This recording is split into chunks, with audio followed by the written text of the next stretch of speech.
as an experience, Baahubali will always remain special because that is a set that I've spent the longest in my life. I've been an actor for 7 years. I've spent 5 years in Baahubali. Now the first things that we all decided in that room was we're setting out to make a film which is bigger than any film this country has ever seen. Baahubali that way will always remain as a strong source that will support me for I think as long as I live, because that cinema is not going to be forgotten anytime soon. So this is like an asshole version of Leader. For me, I don't know, I'm sure all of you all have seen Wolf of Wall Street. Now that's to me today's classic. It's probably, it goes into my list of The Godfather and all of that. It's really a film that's cool. As a mentor, I'm sure he will keep inspiring me yet again with the stuff he's done. The trailer looks outstanding. Right. The action, I mean, it's like the cool Ajit you really want to see. True. And I just hope as a student I impress him again. So no, it's obviously very inspiring of what he's done. I mean, for a simple reason, I mean, I know the man's injuries. I know what he can do. I know what he can't. If we were in his position, I don't think we'd be able to walk or do anything anymore. Right. But for him to do stuff like this is really mind-blowing. There is a filmmaker or somebody who's done drugs. It really is not bothering me. It's not bothering the society. Now you do drugs, I don't give a shit really. So welcome to the show, Rana. Thank you. It's been a fabulous year. Bahubali 2, Ghazi. Yes. Are you zoned out of that Bahubali space, or do you still miss? Am I zoned out? See, I was actually out of Baahubali after the shooting. I mean, that film took about 6-8 months of post that. But as an experience, Baahubali will always remain special because that is a set that I've spent the longest in my life. I've been an actor for 7 years. I've spent 5 years in Baahubali, so which means more than any of the films. It was the 2 parts. And what Baahubali really gave us was, apart from all this stardom, all this fame and all that, it kind of really opened up what we could do. See, Baahubali, the conclusion was like the beginning of great things to happen in India. I mean, who were we? We were all a bunch of Telugu actors. There was a Telugu director. We said we set out to make a big film. But we set out not to make a big film, but 5 years ago now it's what, 6 years ago. When we sat down, it was in a room like this where it was Prabhas, myself, Shobhu, the producer, Rajmouli, Anushka, and who were the others then? Ramya ma'am was not on board. Anushka was there, then Satyaraj sir was there. Now the first things that we all decided in that room was we're setting out to make a film which is bigger than any film this country has ever seen. And that was a decision we made. Now, it might take 1 year, it might take 2, it might take 3. That time we didn't think 5. Because at that time 2.5 years seemed like a lot, but that got over within days of getting into this film. But what it gave us was you can sit in Hyderabad or sit in anywhere. I mean, today there can be somebody sitting in Madurai and says, if I want to make a great superhero film, you can actually make it and there'll be a country out there to watch it. I mean, I remember I was trying to get films like Ghazi financed before. Nobody was around. I mean, they didn't want an action hero like me to do a film without any song or dance, without any physical action. I mean, I said it's a war film, but it's a submarine war film. Stuff like that came in very quickly. It was still a film made in Hyderabad, but it was shot in Hindi and Telugu. It was dubbed in Tamil. It ran well across the board. It was huge digitally. So it's just an opportunity that we have to make newer and cooler things. Yeah. And Nana et al. Or Nene Raju Nene Mantri, the film that I'm doing now, is also part of that. It's more commercial in thought, in its approach. But what it really is it's like a life story of a man. To me, it was a Citizen Kane meets Wolf of Wall Street. That's the real reason why I did this. And it gives you a proper character graph. It gives you a journey of these 2 people. And so Baahubali that way will always remain as a strong source that will support me for I think as long as I live, because that cinema is not going to be forgotten anytime soon. True, okay. But the fact that you did a Baahubali and you succeeded, you did a Ghazi on the other hand and succeeded. Right. Does that give you an urge to keep pursuing something different now? Well, I mean, that was always my urge when I started off acting in movies. My first film was a film called Leader, which is unlike for a first film, definitely in Telugu for sure. It was a political drama and all of that. My second film was a film set in Goa in between the drug racket. I played a musician in that film. Now that's again a film which is genre and it's not mainstream. Yeah. I did one or two. Well, I actually did one only mainstream film, which was a terrible disaster, and thanks to that, I know that that's not my space, and at that point, see, I was not like I understood that film. It was still like I said everybody else is doing that and everyone else thinks it's right. I said, so let me follow someone else's conviction. And I went for it. Then I obviously ran down a bad path. Right. And I said, let me just get back and do whatever I know best, which is when a Krishna Mande happened, then the Baahubali came, and then all of these beautiful films. Correct, right. But having done a Baahubali, is it a challenge for you to see a script from a very different perspective? Because Baahubali, the platform, the bigger canvas that it created. See, one is you will always find something exciting in each film that you know. I mean, obviously Baahubali, there's everything exciting. I mean, every day you're seeing something new, discovering something new. Like when you come to a film like Ghazi, which is a submarine film, you don't have the kind of budgets you have for Baahubali. It's a genre film. It needs to be made in the lowest cost possible with the highest quality. I mean, every exercise that we make for a genre film is, our aesthetics have to be at top quality, whatever happens. Right. And what is the best cost to achieve it? And that's how we really make these films. Thankfully, I understand CG. I used to be a visual effects supervisor for about 7-10 years before I was an actor. Right. So all of that kind of came in when I was making that film. It was a new filmmaker called Sankalpi. He actually made a film on an iPhone before. That's the only film that he's made. And supporting him, trying to put this film together. And it all came out pretty, very, very happy with whatever came out. And that's pretty much it. Now, Nene Raju Nene Mantri, it gives you another high, which is, it started off during the end of Ghazi and the beginning of Baahubali. The idea of when Teja Garu gave me this idea of Jogendra, this character, and had somewhat of a story together. Right. And we took about 6, 7, 8 months or more developing this character.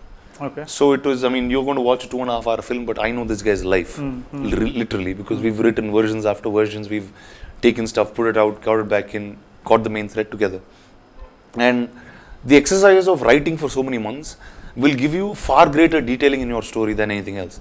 See, what we wanted to do with this film, at least what we tried to achieve, is I wanted to tell a very commercial story, but in a way an art film is told. Okay. Where when you go to an art film, what do you feel? You feel like that's really happened. It's a situation that you were part of, or you felt like it. Here it will have all the heroics, it will have all the power, it will have all the drama, but it still will feel like a tale that it's of people that you know. So that's really what we wanted to get together in this film. Okay. But is it a little dark film? It's not. I mean, the ideology is dark. Okay. But the characters are very flamboyant. He's an arrogant guy. I can tell you the film in a nutshell. It's a story of a simple moneylender who's living in a town like Karaikudi or Anantapur or any of these smaller towns, dry areas where he finances people, whether it's the farmers, it's a simple good businessman who's there in that town, who's married. Everything about his life is his wife. His name is Jogendra, but he's referred to as Radha Jogendra. He puts his wife names before his, so that's really the love of what he has. Now, when people with power try to push him down, he tries to fight back as an honest individual, fails. Fight back again, fails again. You know that there's somebody with bigger power stepping on you all the time. And that's the time when he flips back. Okay. And that flip back happens to a level where he is worse than the bad guys, because it's for a simple reason, power corrupts and ultimate power corrupts ultimately. And that's really what we wanted to show in this film. Okay. As much as it's got politics, as much as it's got crime, it's got business, media, money, all of those grey things that we talk about in our society today. Right. It has all of this, but yet it's all told because of a love story. It is a husband and wife story. This is what this film really is. Okay. So it's got all kinds of stuff. It's got husband, wife, it's got affairs, it's got all the drama that one really needs. Yeah, yeah. And it's being dubbed in Tamil. In fact, it has been dubbed. We actually shot in Tamil. Oh, you did? Okay. Yeah, there's actually a portion that's reshot completely for Tamil, in fact. Okay. Because the entire film is a narrative. And so we had different characters in the jails. We had there we had more Telugu people who are known for Telugu. Here there was Nazar sir, there's Mr. Miles Swami, there's Jagan, all of them are there in the Tamil version of the film. Okay, okay. And the title has already created quite a buzz in the industry. Yes. Was that an ode to, Mr. MGR? Yes, completely. I mean, many things that we did in the film were an ode to Mr. MGR and his films and his cinema. Because the director Teja was a huge fan of him. Okay. He grew up here in Chennai, he grew up on MGR films, and he grew up on the star that man was. And tried to influence that back onto the cinema. And for him, what connected so much was the greatness of a human being. So it's how an ordinary man becomes all of this is really a journey, and we thought nothing better than this for. Right. Is Jogendra somewhere probably an extended version of MJR, or probably a little? No, it's like I said, it'll feel like real events, but it's all fictional. Okay. Like I'll tell you an example. When we did Ghazi, it's a true story, but it's a true event. None of us really know what the true story is because it's a classified file. Right. But what we made sure was everything that happened in that film should feel like it actually happened. So once we wrote the first draft of the screenplay, we went on to seeing other submarines. Okay, this happened in this submarine. Great. So this can be in my movie. Okay. So this film, real life stuff will work like that, whether it's in the political world, whether it's in all of the others. You will feel like it happened to you, or you've heard of it, or you've either seen it or experienced it. Right. So that's really what the film is. Okay. And you play a politician in the film. Yes, sir, right? I play a politician. How different is this politician from the one that you played in Leader? So this is like an asshole version of Leader. Okay. So that man was a honest guy who actually came to change the political system. Okay. This guy is not to change the political system. He's angry with a bunch of people, and he says, if people with power try to push me down, I'm going to flip back and I'm going to show what power really can do and what I can do to them. Okay. So his whole takeoff is wrong. Okay. And it's ultimately how his rise, his fall, and his redemption. That's what the film really is. Okay. And you teamed up with Teja Garu. Yes. No, he's given some big blockbusters in the past. In fact, Jayam, one of his biggest grossing films in the industry. But his last few films didn't do so well at the box office. Did that somewhere, kind of, give you that insecurity whether I should do this project? The last film I did is there was a guy who made a film on an iPhone before this. So he didn't even. So I don't. That's not true. See, ultimately, it's not the filmmaker who will define things. It's not a person. It is that story that will define what you are. If Rajamouli could make Baahubali, it is because Baahubali lent itself to it. It's because it was a story that was so great that it was written. Right. Why were Prabhas or myself such characters that you are remembered? For a simple reason that they were written so greatly. So that usually a story will allow you to do things. Okay. And this was a story that he developed and nobody but him could develop. See, these are people, like I'm saying, whether it's Teja, people of this nature, they've been working in cinema for eons. True. He worked in AVM Studios in the early days. He was a cinematographer. He was an associate with Ramu for many, many years. He was a very successful director. That comes with immense knowledge in cinema, if you're around for so long. But what happens is sometimes when the people around you are not, you don't have a team that's strong enough, then you become an individual only. So what we first did was we've addressed these issues. We got a team that was far stronger than him. There was all of us, there was me, there was my dad who was supporting Teja in terms of whatever he needed. Right. And yeah, it was we just take a lot of time in writing the film. I take a lot of time in the post of the film.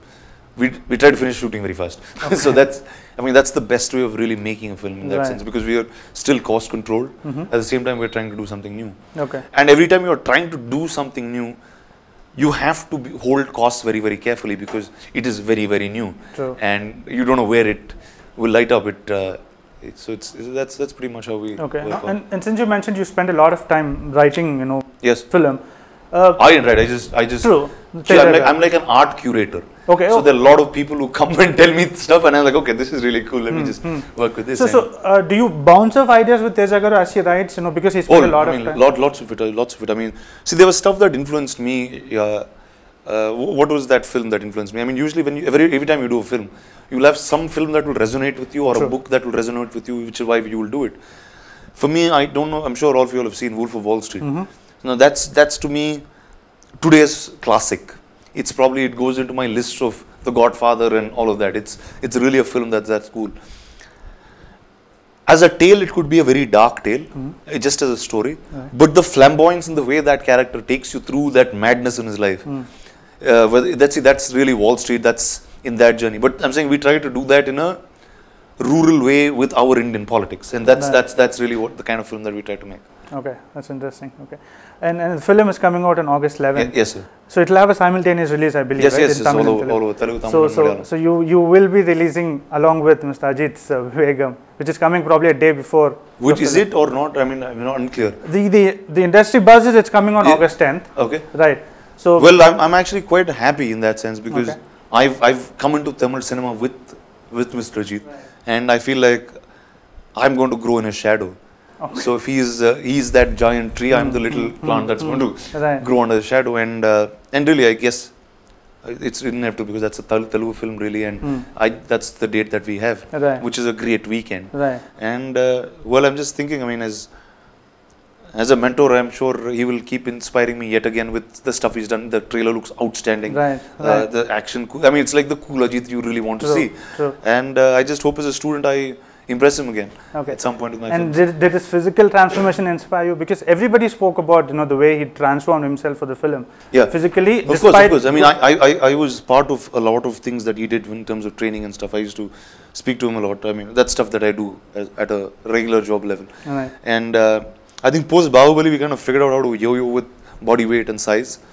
So that way, it's obviously very inspiring of what he's done. I mean, for a simple reason, I mean, I know the man's injuries, I know what he can do, I know what he can't. If we were in his position, I don't think we'd be able to walk or do anything anymore. But for him to do stuff like this is really mind-blowing. Mind-blowing stuff. And since we're talking about, you know, gaining weight and losing weight, you gained a lot of weight for Baahubali. Yes, sir. Then again, you lost a little bit for Ghazi. Now you look much leaner. How do you do that? Well, that's my job first, so I need to do that. And I'm saying, see, the whole reason I became an actor was to just be different people every couple of months or every couple of years. And when you're doing cinema that's varied in genre so much, varied in character so much, you need to start looking that part. And you need to start training for that part. And see, I haven't done a film where Rana, the hero, will walk into this frame and will do a bunch of cool things and a bunch of people will be dead or not or whatever else, he will dance and all of that jazz. That's not cinema that I like, or that's not cinema that I want to be part of. I mean, there are a lot of people doing it, so great. But in the cinema that I am doing, I need to look whatever part I am, whether it's, if I play a warlord, if I play a king, I need to look that part. If I played a marine, or played a navy soldier in a submarine, I mean, I had to look that piece. Now, for this film, it was a very interesting exercise that we did with physical body transformations. Now, this is a story that's told over 5-6 years, so it's almost like election term in that sense. Now, I need to show you that there's time that's passed, but it's really happening in 2.5 hours, so you can't really do much. So what we did was we started, so Teja and I just put a whole chalk out. I said, okay, let's just tell me what all we need to do. Now, there's one piece of the film which is when he's a moneylender. When he's a simple moneylender, simple job, simple life, simple bike, married, life is very, very beautiful and happy. Now, somebody like that would not have gone to the gym in his life. A good chance somebody staying in Karaikudi who's a moneylender. So what we did first was I said, let's start dropping muscle weight. And I dropped about 20-22 kilos in about 4 weeks before I went to shoot. I turned vegetarian for a couple of months. That was the hard part in life. The rest was all okay. So what we did was we depleted muscle size. So there'll be a certain odd structure, but my shoulders are still very big, because I mean obviously the years of training it stays like that. So we started altering our clothing to look like there is no muscle in there, but there will be a flat surface. So by the time the muscle really goes away, there is something covering it. So that's the first piece of the film.